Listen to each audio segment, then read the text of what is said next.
It's a great day to be alive. Living is more exciting than the expectation of death.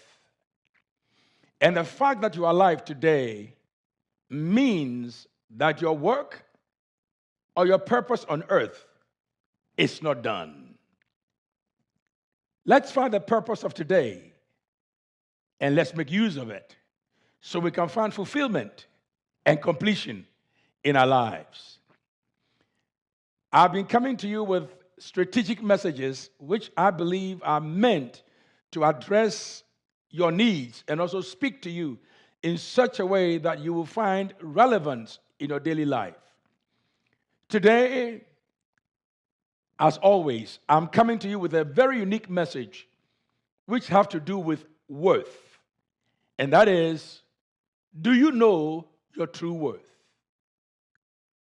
I hope this message will help you to know your true worth. And before we get started, let me put some thoughts across. In your life, there are some things that are good for you. There are some things that you deem to be important, and there are some things you deem to be special.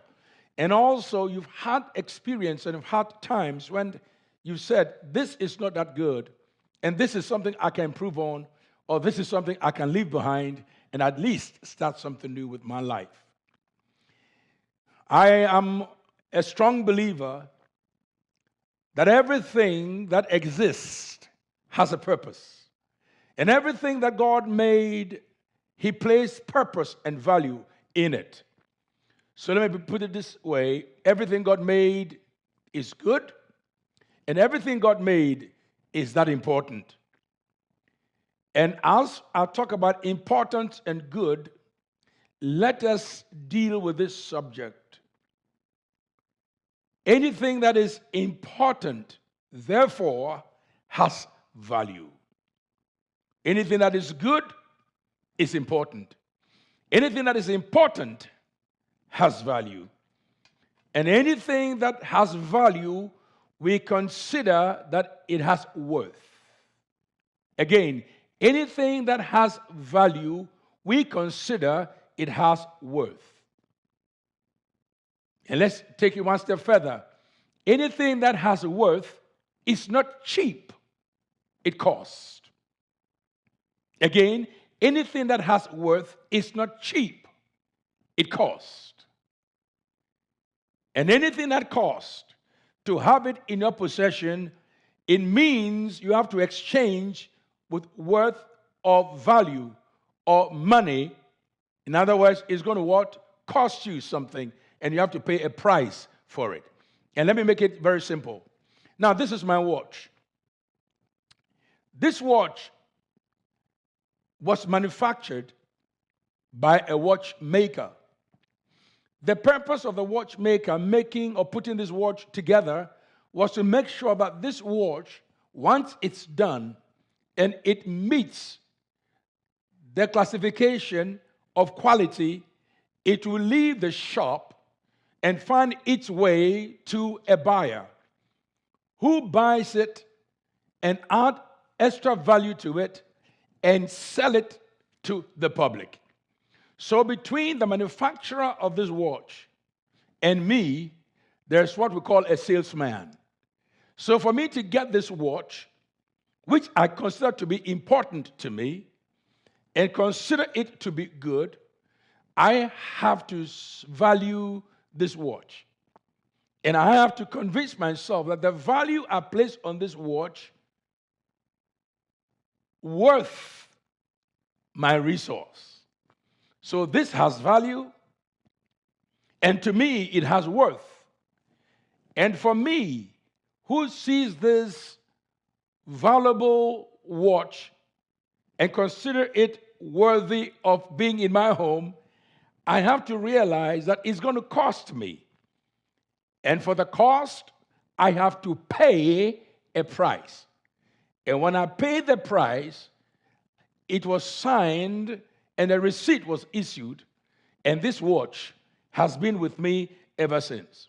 So in short, whatever price you pay for anything in life is consistent with cost. Let me say it again. In life, whatever price you pay is consistent with cost. So let me put it in the right test. Everything that God made is important. And God deemed it so. And anything that is important has value. And anything that has value has worth. And anything that has worth, to have it, is going to cost. And the price you pay, which is a cost, what costs you is consistent, or the price you pay is consistent with cost. So God didn't make any junk. As you can see, you may feel from time to time so small, irrelevant, but do not for a minute consider you as a person of no value, or a person of no worth, or a person that it didn't cost something to be brought into this world, and a person who doesn't worth the price that you deserve. You are that important to God. Know that and believe that.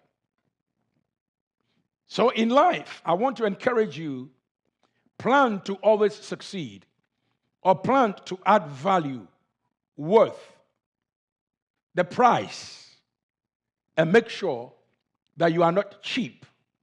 And anything you do, consider yourself as important, not proudly so, but humbly so, that you are just as important as anyone else.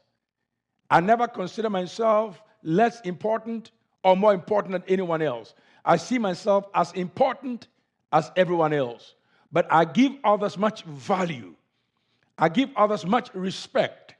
And also I give others much appreciation. So what is good for me, I should believe extending it to others is in right order.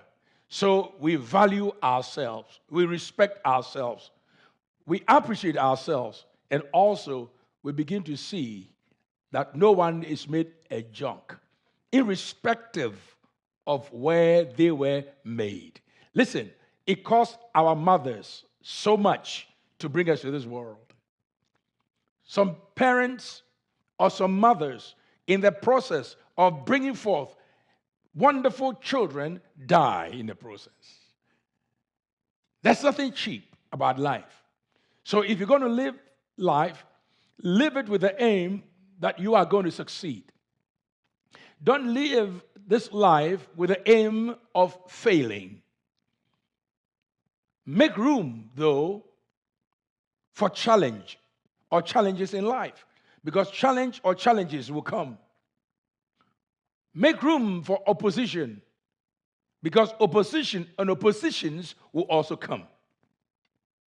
Make room for obstacles, because obstacle and obstacles will continuously come. At the same time, make room for failure or the possibility of failure with a hope that you will not fail, because failure is inevitable. It is part and parcel of life. I have learned something, and what I've learned is if you are afraid to fail, you will never succeed. At the same time, you should be confident to succeed. If you are confident to succeed, somewhere, somehow, you would beat failure. Make room for challenges. Make room for oppositions. Make room for obstacles. And also make room for possible failures. But maintain your aim and your goal. And that is, I am going to succeed. I'll take the first shot or best shot at this life that I have. And hopefully, I will make the best out of it. These are all in line with knowing your true worth. There are some things that you have which, if you know how to keep and use, life will provide much joy than sadness, or happiness than frustration. And the important thing I want to mention here is the word time. Time. Time. You have also what I call dream, or vision. Vision. You have time, you have dreams, and you have visions. And remember that these things that you have are critical and important. Therefore, you should know the value of your time. Know the value of your time. Don't waste it. Don't blow it. Maximize the value of your time because your time is so important. If you don't know your value, your time will be wasted. You will waste it and you will give people the privilege of wasting it as well. Don't put your life in the hands of time wasters. And don't put your dream in the hands of those who don't value cost. And do not put your vision in the hands of those who don't know what product you made of. You see, when you know the value of your time, you will live meaningfully. And your life, at the end of the day, you would be able to count or able to actually give account of how you've spent your life. Value your time. And you should know the value of your time because each one of us should know the value of our time. My time is valuable. When I was young, my time was given to everyone else. When I was young, my time was wasted by well-meaning people. It could be friends, it could be organizations, it could be family members, it could be your sports, or something that you like. If you don't know the value of your time, you will waste it. You will waste it. Know the value of your time. Number two, you have to know the cost of your dream. Whatever dream that you have doesn't just come rolling in, it costs. And it's going to cost the dream to materialize or the dream to come to fruition. Therefore, you have to know the cost. You have a dream of becoming something. Then be ready to pay the price. In other words, it's going to cost you something. You have a dream of being a doctor. It's going to cost you some sleep. It's going to cost you some meals. It's going to cost you some entertainment. It's going to cost you some things that others actually have for free.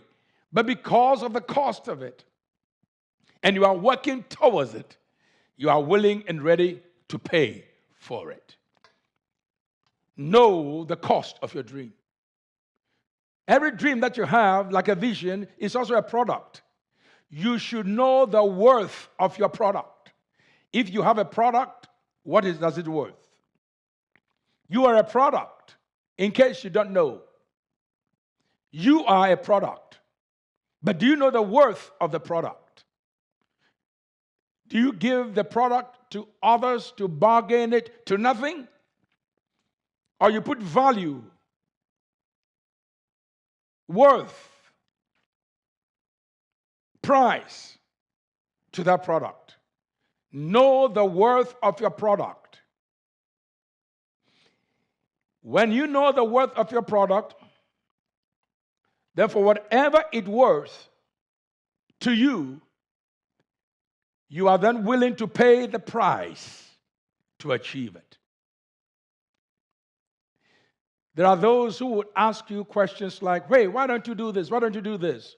But because you know the value of your time and the cost of your dream and the worth of your product, you don't place it in any place or anywhere where it will be for nothing or it will be on what I call the bargaining table, where people will walk past it and not know its value. Now, I'll talk about cost. And I would like us to look at some scripture points. And let's look carefully and read. And I'll try to break it down and at least try to explain the best way I know how. I want us to look at cost. I want us to look at Luke chapter 14, verse 25 to 33. Luke chapter 14, verse 25 to 23. It says this: Now great multitudes went with him. That means they were with Christ. And he turned and said to them, if anyone comes to me and does not hate his father and mother, wife and children, brothers and sisters, yes, his own life also, he cannot be my disciple. Verse 27, and whoever does not bear his cross and come after me cannot be my disciple. Verse 28, for which of you, intending to build a tower, does not sit down first and count the cost, whether he has enough to finish it? Verse 29, lest after he had laid the foundation and it is not able to finish, all who see it begin to mock him, saying, verse 30, this man began to build and was not able to finish. And verse 31, for what king, going to make war against another king, does not sit down first and consider whether he is able with 10,000 to meet him? Who comes against him with 20,000? In verse 32, or else, while the other is still a great way off, he sends a delegation and asks conditions of peace. In verse 33, so likewise, whoever of you does not forsake all that he has cannot be my disciple. This is what Jesus is saying. Simply to follow him is going to cost you something. Now, today we follow Jesus, and most of us don't know that to follow him by term or by his definition, you have to pay a price. If you want to follow the Lord, you want to follow Jesus, and you think just receive the Lord Jesus as your Savior and just come follow him, I mean, you think that's all it is to it? And this is what it has been presented religiously to us all these years. That is not right, and that is what? Falsehood. So if you just come to follow Jesus, you should understand that there are things that will happen in this journey. There are experiences that you're going to go through, which all determines how valuable, how worthy Jesus is to you. And to have him is going to cost you something. And to have him, be willing to pay the price. And to have him, it means you've deemed his importance. And to have him, you know it's a good thing to do. So to follow Jesus Christ in fullness, there are certain aspects of obstacles, challenges, oppositions, and at times it will look like failures that will come your way. But because you deem Jesus important, you are willing to pay the price. We're talking about cost. So to follow Jesus, or to follow your dream, or to follow your vision, or even to know what kind of product you are, you have to understand that it doesn't come cheap. You have to pay a price for it. If something is that important to you, and you get it so easily, you lose it that easily. If you go to a store and you find things that are cheap, often you don't value it. But whatever you've spent your worth on, or you spend your resources on, or whatever you worked hard for to gain, you protect it, you preserve it, you cherish it, and you count it so dear to your life. When you know your true worth, you will make sure that people don't slice you for sale. Neither will people minimize your value or your worth. Jesus made this statement quite clear. And as we read, he says, if you are going to follow him, in fact, You have to be willing and ready to leave your father, your mother, your brothers, your sisters, your children, your very life, and follow him. Because if you are not willing to put these things at the back of your mind, that there is possibility this is part of the cost, then you are not worthy to become a disciple. A disciple is one who comes with all of his heart, and you can't let go because he is sold out. He is committed to the cause and dedicated to the very vision he has come to believe. He also talked about, listen, if you don't count the cost, if you are building a tower, to count the cost, to make sure that what you are going to begin, you are actually going to finish it, then you don't know your value. And this is what happens to so many people. They start projects after projects after projects, and they never finish any of them. They start song after song after song, they never finish the lyrics. They start things that they are unable to finish. That means that they don't value what they are doing or value what they started to do.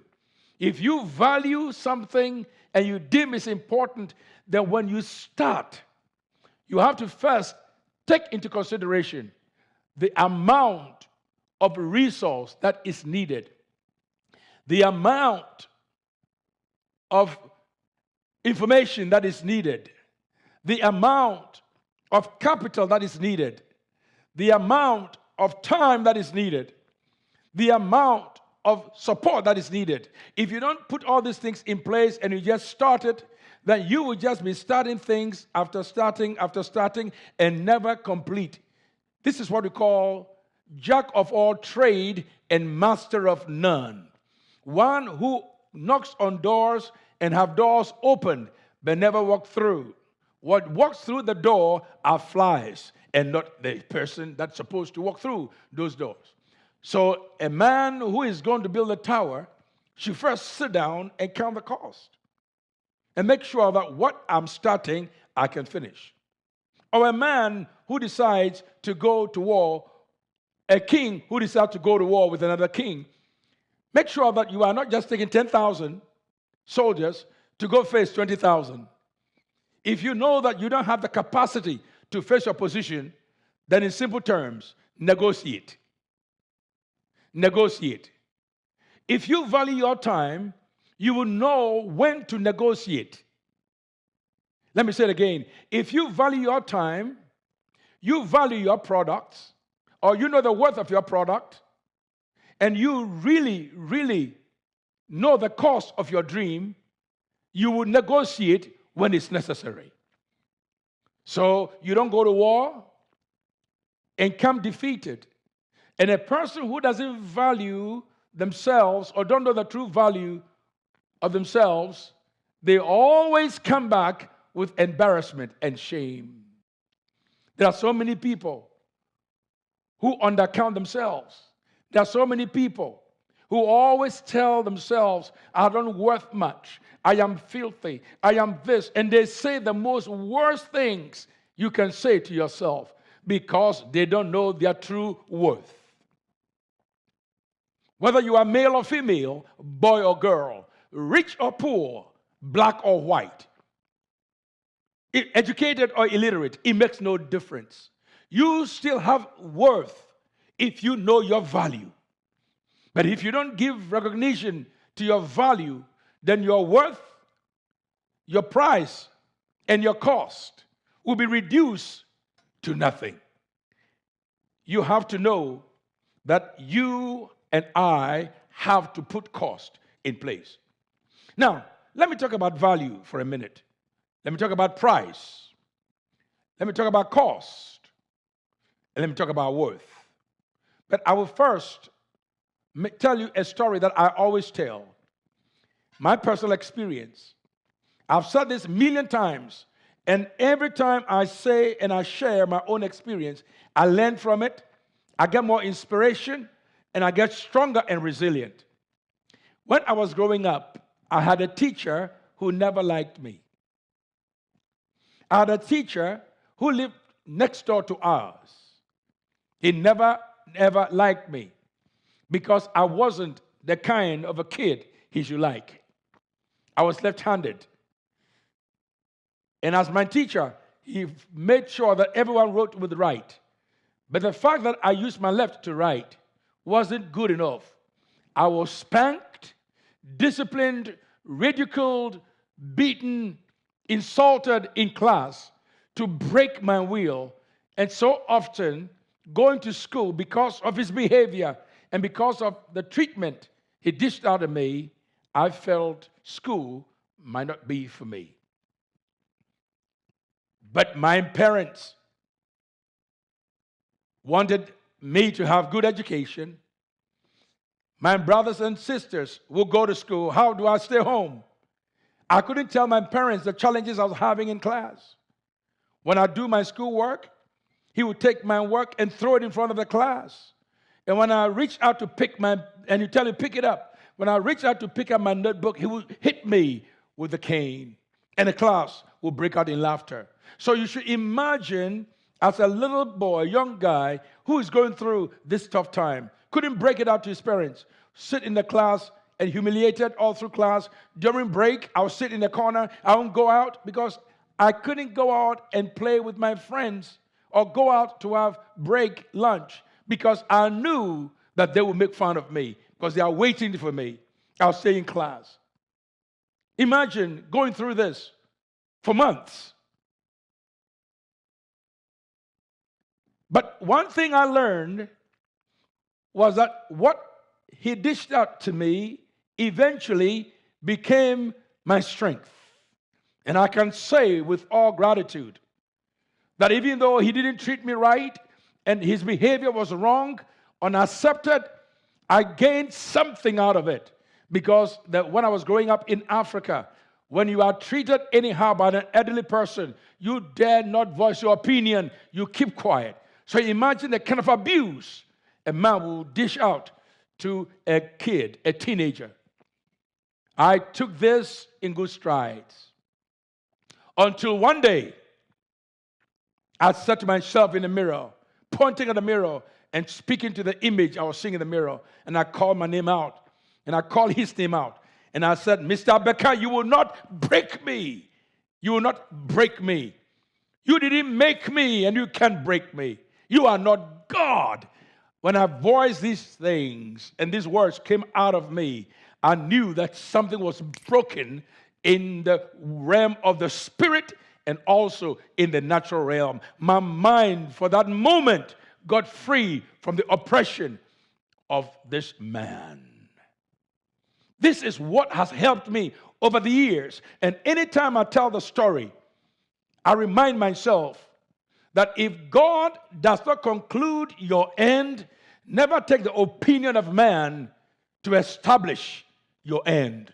Because man, who didn't make you, cannot always detect the good in you, cannot always detect the importance of your life, and cannot always know your value. But when you know your worth, no matter how they treat you, they won't destroy you. Because what is inside you should be greater than what comes against you. So I freed myself mentally from the oppressive words or negative words that I received from Mr. Abeka. I knew my value. After that, and I knew what God has put inside me. Do you know your worth? Do you know your value? And do you know what God has put inside you?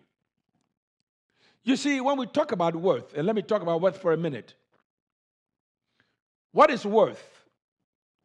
The Greek meaning of the word worth is azios. Azios. It means deserving and also great. Deserving and great. Worth is when you see something that is deserving or something you deem to be great. Deserving to be treated or regarded in a specific way. That is worth. Do you know your worth? Do you know that you deserve to be treated and regarded in a certain way? Do you know that there's greatness in you in spite of the failures you see every day? Do you know your worth? And I speak to you wherever you are. Do you know your worth? You deserve to be treated. You deserve to be regarded in a very special way. As yours, that's who you are. Number two, let's talk about value for a minute. Value means time. It means honor. In the Greek, it means the regard that something is held to deserve or usefulness of something. Do you know how useful you are? Do you know how useful you are? Do you know how useful you are as an individual? Do you know how useful you are as a community, as a family, as a nation? The regard that something is held to deserve, or something is held as useful. Do you know that you are useful? You can be of use. You are of use. Your life is not going to the pits because you have use. There's value in your life. You are useful for something. Everybody is useful for something. Everybody is used for something. Everybody is used for something. Even the mosquito is used for something. Everybody is useful for something. Then let's look at the word cost. Dapane, that means expense. Cost means an amount that has to be paid or spent to buy or obtain something. An amount that has to be paid or spent to buy or obtain something. Do you realize that even for me to enjoy Christian faith and you to enjoy your faith, somebody paid a price for you? It cost Jesus. He spent his blood. He spent his life. He spent his holiness. He spent his royalty. He spent his honor. He spent his sinless life to make you a beneficiary of his kingdom. That is a cost. There's a cost to pay. And there's a cost we have to pay. And let's look at the price. What is price? Price is the amount of money expected, required, or given in payment for something. The amount of money that is expected, that is required, or that is given in payment for something. So if you realize that something is of value to you, if you realize that something is worth to you, then the question is, are you willing to accept the cost and willing to pay the price to obtain it? To obtain it. To obtain it. Let me make this point.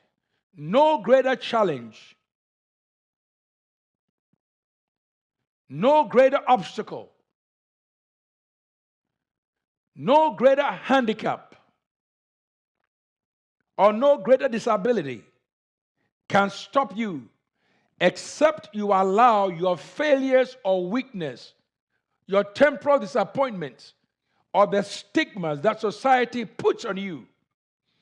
I don't care how far you've come. I don't care how low you've fallen.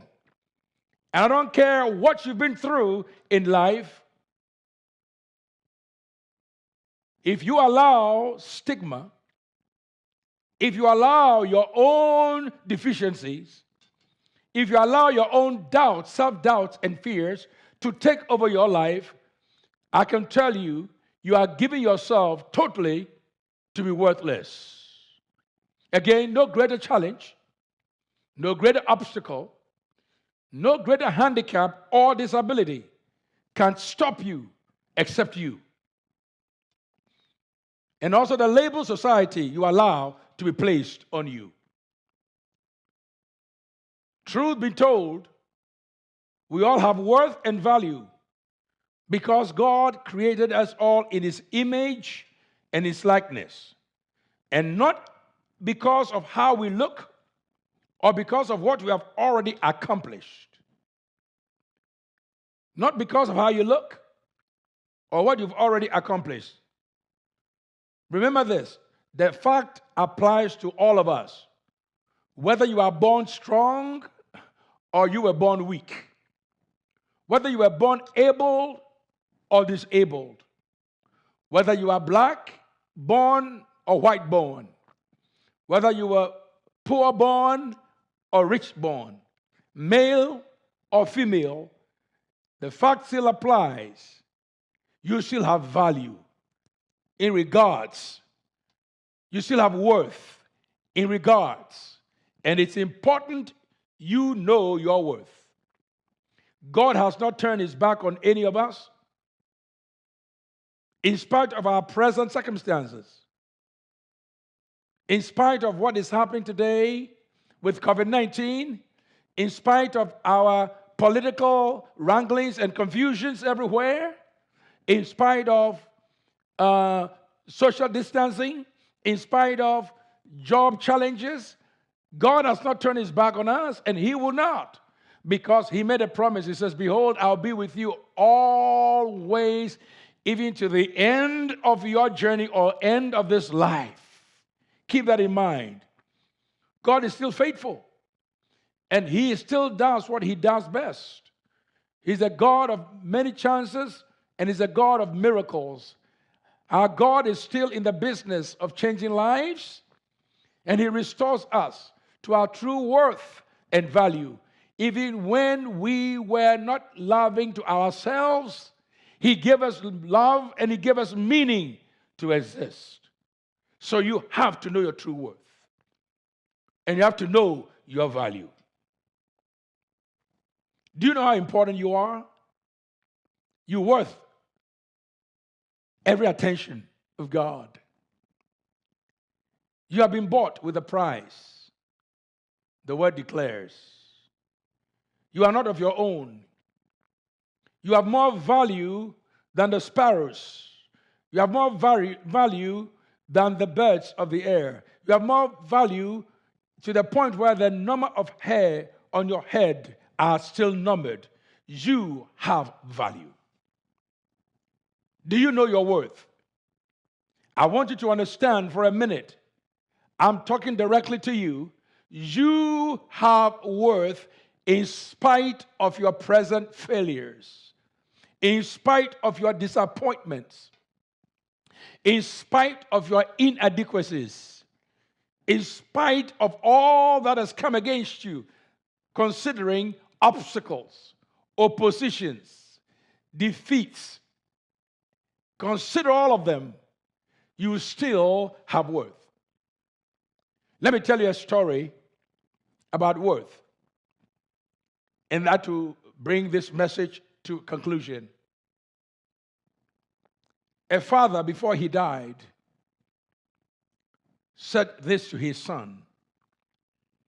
He says, "This is a watch your grandfather gave me, and it is more than 200 years old. Before I give it to you, I want you to go on this first street and tell him I want to sell it, and ask him how much will he offer." The son went, and after several minutes, he came back to his father and said, "The watchmaker offers to pay $5 because it is old and has a lot of scratches." He then said to his son, "Listen, go to the coffee shop." The son went, and after an hour or so, he came back and said, "Dad, I went to the coffee shop, and the owner offers to pay $5. Then the father said, quickly go to the museum and show that watch to them. He went ahead and came back happily. They offered me $1 million for the prize. Then the father looked at the son before he passed and he said, I want to let you know that in the right place, your value is right. Don't put yourself in the wrong place and get angry if you are treated like trash. Those who know your value are the ones who appreciate you.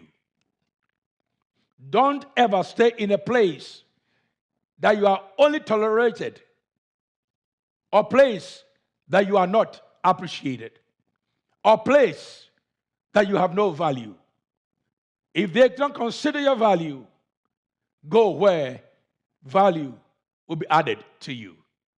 So my point is this: know your true worth, and no one will take you for a run. If this message has reached you, and if you've gained wisdom, knowledge, or you've gained some valuable lesson out of this message, then I encourage you, wherever you are, to share this message with as many of your constituencies and let them know that we are here to bring to them life-changing messages, messages that are timeless, and messages that can affirm and keep you grounded. We appreciate your time, and God richly bless you. Thank you very much for watching, and on behalf of Life International, we wish you God's very best. It is our hope, our prayer, and desire to inspire you regularly and make sure that you succeed in every area of your life. We would like to give you an opportunity to contribute to Life International so that our broadcast can reach many more around the world.